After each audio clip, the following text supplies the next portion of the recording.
Hello dear students, welcome to this new video. Today our chapter number 3 we are going to study which name is Eswaran the storyteller. Eswaran जो एक story teller होता है उसके बारे में इस चैप्टर में हम स्टडी करेंगे. स्टोरी टेलर मतलब जो स्टोरी बताता है. यहाँ पे स्टोरी टेलर मतलब है वो ईश्वरन जो होते हैं ना, वो स्टोरी को बहुत ज़्यादा क्रिएट करके बताते हैं. तो इस चैप्टर में हम उनके बारे में स्टडी करेंगे कि कैसे वो स्टोरीज़ को बताते हैं. Okay, so let's go to the chapter. The story was narrated to Ganesh by a young man Mahendra by name. अच्छा, अब स्टोरी किसको बताई जा रही है? गणेश नाम के एक पर्सन को बताई जा रही है. और बता कौन रहा है? महेंद्र बता रहा है. अब ये थर्ड पर्सन के बारे में बताया जा रहा है. महेंद्र जो है वो गणेश को बता रहे हैं. किसके बारे में बता रहे हैं? ईश्वरन के बारे में. यहाँ पे क्या होगा? महेंद्र गणेश को ईश्वरन के बारे में बता रहे हैं. ठीक है. He was junior supervisor in a firm which offered on hire supervisors at various type of construction sites, factories, bridges. अच्छा, महेंद्र को क्या थे? महेंद्र जूनियर सुपरवाइज़र की पोस्ट पे थे. And what is the work of supervisor? वो सुपरवाइज़ करते थे. जैसे क्या काम होता है, वो खुद कोई काम नहीं करते थे. सुपरवाइज़र का काम क्या होता है? वो खुद कोई काम न करे और दूसरा जो लेबर्स होते हैं उनसे क्या काम कर रहे हैं, कितना काम किया, वो उनको इंस्पेक्ट करते हैं. ठीक है. तो महेंद्र की पोस्ट यही थी. वो चीज़ों को ऑब्जर्व करते थे, जाके लेबर्स का काम चेक करते थे. कहाँ पे चेक करते थे? ब्रिज या कंस्ट्रक्शन साइट पे जो टेंडर वगैरह चलते थे उसके वो जूनियर सुपरवाइजर थे, वहाँ जाके चेक करते थे. ठीक है. Dam and so on. Mahendra's job was to keep an eye on the activities at the work site. अब महेंद्र का काम क्या था? महेंद्र जो कि स्टोरी बता रहा है अपने फ्रेंड गणेश को, तो महेंद्र का क्या काम था? महेंद्र का काम था to keep an eye. Keep an eye means नज़र रखना. किस पे नज़र रखना? On the activities at the work site. जहाँ पे काम हो रहा है साइट पे, वहाँ पे अपनी नज़र बनाए रखना, ये महेंद्र का काम था. He had to keep moving from place to place every now and then as ordered by his head office. वो जैसा कि उसको हेड ऑफिस से ऑर्डर मिलता था, महेंद्र को जैसा हेड ऑफिस से ऑर्डर मिलता था, यहाँ पे जाना है, कल वहाँ पे जाना है, ऐसे उसका काम सब होता था. जहाँ पे उसको ऑर्डर मिलता था वहाँ पे महेंद्र जाता था. From a coal mining area to railway bridge construction site. कभी कभी कोल माइनिंग एरिया से रेलवे ब्रिज जहाँ कंस्ट्रक्शन होता है वहाँ पे जाना पड़ता. From there after a few months to a chemical plant which was coming up somewhere. और फिर वहाँ से कभी कभी ऐसा होता था कि मतलब केमिकल प्लांट बन रहा होता है, वहाँ पे भी कहीं पे केमिकल प्लांट बन रहा है, वहाँ पे भी महेंद्र को जाना पड़ता था. ठीक है. उसका काम ही यही था, जाके वहाँ पे चीज़ों को देखना रहता था कैसे लेबर्स काम कर रहे हैं. Okay. He was a bachelor. His needs were simple and he was able to adjust himself to all kinds of odd conditions. वे जो महेंद्र थे, इनकी शादी नहीं हुई थी. तो जब शादी नहीं हुई थी तो इनकी जो नीड्स थी वो बहुत ज़्यादा सिंपल थी. कोई बहुत ज़्यादा नीड इनको नहीं थी चीज़ों की. बहुत सिंपल नीड इनको हुआ करती थी. और वो ना कैसी भी कंडीशन होती थी, कितनी भी ख़राब कंडीशन भी होती थी, वो उसमें अपने आप को संभाल लेते थे, उसको मैनेज कर लेते थे. Whether it was an ill equipped circuit house or a makeshift canvas tent. चाहे कैसा भी कमरा रहे या फिर कैसा भी कैनवास टेंट रहे, ये सब चीज़ में अपने आप को मैनेज कर लेते थे. मिडिल ऑफ स्टोन क्वेरी कैसा भी टाइप का उनका हाउस रहे, उसको अपने तरीके से मैनेज कर लेते थे. But one asset he had was his cook.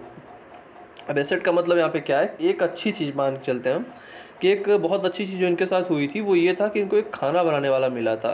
क्या मिला था? खाना बनाने वाला. जो इनका कुक था, जो खाना बनाता था, ईश्वरन. अब यहाँ पे ईश्वरन का नाम पहली बार आया, जिसके नाम पे चैप्टर रखा गया है ईश्वरन द स्टोरी टेलर. अब यहाँ पे जो कुक था उसका नाम था ईश्वरन. कुक किसका था? महेंद्र का था. महेंद्र के साथ में जहाँ महेंद्र जाता था वहाँ पे ये ईश्वरन भी साथ साथ जाता था. The cook was quite attached to Mahendra and followed him uncomplainingly wherever he was posted. Mahendra की ड्यूटी कभी कभी मान लीजिए किसी अच्छे एरिया में लगती थी, कभी कभी टेंट में भी रहना पड़ता था, लेकिन उसके एक अच्छी चीज़ ये होती थी कि जो उसका कुक था, जो महेंद्र का कुक था ईश्वरन, वो भी उसके साथ रहता था और कभी भी कोई कंप्लेन नहीं करता था. जैसा महेंद्र की पोस्टिंग जहाँ होती थी वो वहीं पे जाता था, खाना बनाता था अच्छा सा, और कभी कंप्लेन नहीं करता था चीज़ों को लेकर के. महेंद्र जहाँ जाता था वहीं ईश्वरन भी चला जाता था चुपचाप. He cooked for Mahendra, washed his clothes. वो महेंद्र के लिए खाना बनाता था, उसके कपड़े धोता था. And chatted away with his master at night. और रात को अपने जो मालिक थे मतलब महेंद्र से, उनसे सब कुछ डिस्कस करता था। He could weave out endless stories and anecdotes on varied subject. अब कुछ लोग बातूनी टाइप के नहीं होते, जैसे मतलब छोटी छोटी बातों को बहुत बढ़ा चढ़ा के बताना, हर बात पे, यहाँ बात नहीं भी बनती हो वहाँ पे भी कुछ बातें कर ले जाते हैं, तो वो क्वालिटी ईश्वरन में थी। तो ईश्वरन रात को क्या करता था, चीज़ों की कहानियाँ बताता था, मतलब बहुत सारी स्टोरीज सुनाता था अपने महेंद्र मालिक जो उसके थे, जिसके लिए खाना बनाता था, बहुत सारी स्टोरीज सुनाता था उनको। Ishwaran also had an amazing capacity to produce vegetable and cooking ingredients seemingly out of nowhere in the middle of a desolate landscape with no shops visible for miles around. अच्छा, ईश्वरन में एक quality और थी, amazing capacity थी कि वो कहीं से भी, जैसे कभी कभी ऐसा हो जाता था कि महेंद्र कह रहे हैं कि कभी कभी ऐसा होता था कि मीलों तक, बहुत दूर तक कोई शॉप नहीं दिखती थी, लेकिन ईश्वरन की क्वालिटी थी वो कहीं ना कहीं से सब्जी या और जो भी चीज़ खाने बनाने की होती थी वो फ्रेश सब कुछ ले आता था, पता नहीं कहाँ से वो खोज लेता था। He would miraculously conjure up the most delicious dishes made with fresh vegetables within an hour of arriving। एक घंटे में जैसे हम पहुंचते थे, वो पता नहीं कहाँ से सब कुछ खोज के ला करके एकदम अच्छा सा खाना फ्रेश वेजिटेबल का बना हुआ ला करके दे देता था। At the zinc sheet shelter at the new work place, जहाँ पे वो नई जगह पे वो जाते थे, भले दूर दूर तक कोई दुकान नहीं दिखती हो, महेंद्र को नहीं दिखती थी, लेकिन ईश्वरन पता कर लेता था दुकान कहाँ पे अच्छी सब्जी कहाँ मिलती है, ला करके 1 घंटे के अंदर जल्दी से खाना बना के रेडी कर देता था। ये ईश्वरन की सबसे बड़ी क्वालिटी थी। इसीलिए बताया गया है ना कि Eswaran is one of the best asset for Mahendra, है ना। उसकी जॉब तो हार्ड थी, कभी इधर कभी वहाँ पे रहना पड़ता था, but there was an asset with Mahendra that he had Eswaran. Eswaran का होना महेंद्र के लिए बहुत एडवांटेज देता था, ठीक है। Okay, now let's go to another para. Mahendra would be up early in the morning and leave for work after breakfast carrying some prepared food with him. अब जैसे नॉर्मल आदमी हम लोग देखते हैं ना कि जैसे ऑफिस जो जाते हैं वो क्या करते हैं, सुबह सुबह उठते हैं अर्ली मॉर्निंग में, फिर ब्रेकफास्ट लेते हैं, फिर थोड़ा सा लंच लेते हैं अपने टिफ़िन में, जो खाना बना होता है उसको लेकर ही चले जाते हैं। वैसे ही महेंद्र भी करते थे। Meanwhile Eswaran would tidy up the shed, wash the clothes and have a leisurely bath, pouring several buckets of water over his head, muttering a prayer all the while। अब ईश्वरन क्या करते थे, सब कुछ साफ़ करते थे, कपड़े धोते थे और नहाते थे, और नहाते हुए बाल्टी को पूरा मतलब पानी से नहा करके अपने ऊपर पानी डाल के वो मटरिंग अ प्रेयर करते थे। जैसे नहाते हुए कुछ लोग कहते नहीं मंत्र पढ़ते हैं, वैसे ईश्वरन मतलब भगवान को मानने वाले थे तो मंत्र वगैरह भी पढ़ते थे। It would be lunch time by then, after eating he would read for a while before dozing off. अब लंच करने के बाद जब हो जाता था तो लंच करते थे, और खाना खाने के बाद वो थोड़ा सा पढ़ता भी था, ईश्वरम पढ़ते थे। The book was usually some popular Tamil thriller running to hundreds of pages. अब महेंद्र क्या करते थे, मतलब वो महेंद्र चले जाते थे अपना टिफ़िन लेकर के, फिर ईश्वरन नहा वहा के खाना वाना खा करके फिर क्या काम करते थे, he started reading the thriller books. जैसे थ्रिलर बुक्स होते थे ना तमिल में लिखे हुए बढ़िया स्टोरीज, वो ईश्वरन क्या काम करता था, उन सारी बुक्स को स्टार्ट करता था पढ़ना। Its imaginative description and narrative flourishes would hold Ishwaran in thrall. अब इतना ज़्यादा वो स्टोरी को पढ़ते हुए खो जाता था। 100 पेजेस की बुक होती थी, जैसे आप रेलवे स्टेशन पर कभी देखते होंगे कोई मतलब बुक्स थ्रिलर वाली 100 पेजेस की हो, ऐसी बुक्स वो पढ़ता था ईश्वरन। और पढ़ते पढ़ते ना उसमें एकदम खो जाता था। जैसे हम टीवी देखे कभी खो जाते हैं, जैसे कार्टून बच्चे देखते हैं ना कार्टून, तो कभी कभी हम देखे हैं कि वैसे ही बातें भी करने लग जाते हैं कार्टून टाइप की। जैसे ईश्वरन भी उस सारे बुक में पढ़ते पढ़ते उस पर खो जाता था एक एक कैरेक्टर में। His own description were greatly influenced by the Tamil authors and that he red. अब उसका डेली का जो बात करने का तरीका था ना, वो भी बहुत ज़्यादा हद तक ना वो तमिल राइटर से मिलता जुलता हो गया था। When he was narrating even the smallest of incidents he would try to work in suspense and a surprise ending into the account.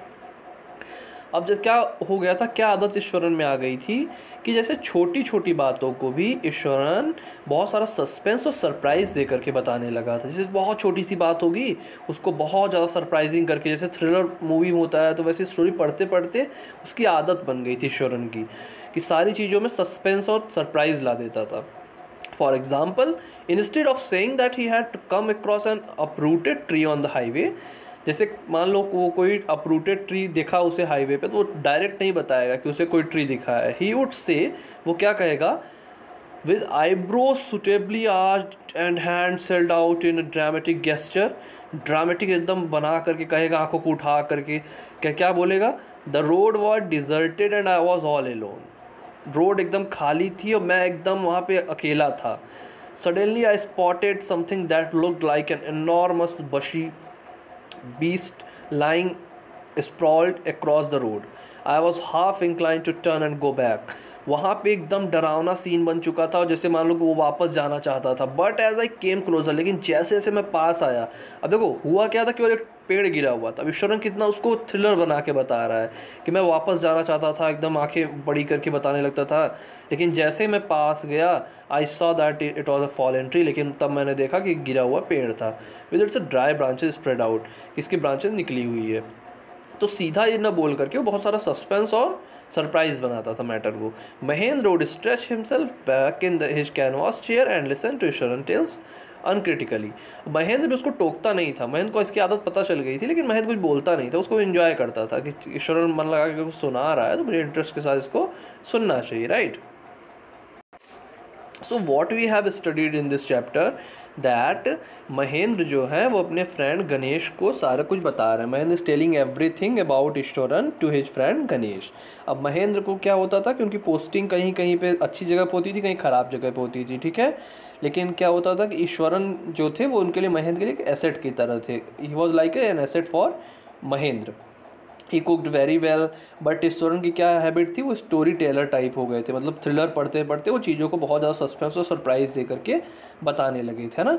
सब चीज़ों में इंटरेस्ट ला देते थे. और महेंद्र भी ये चीज़ को बुरा नहीं मानते थे, उसको स्पोर्टिंगली लेते थे, अनक्रिटिकली लेते थे और उसको इन्जॉय करते थे, right. So after this what will happen we will know in the next video. Till then see you, take care.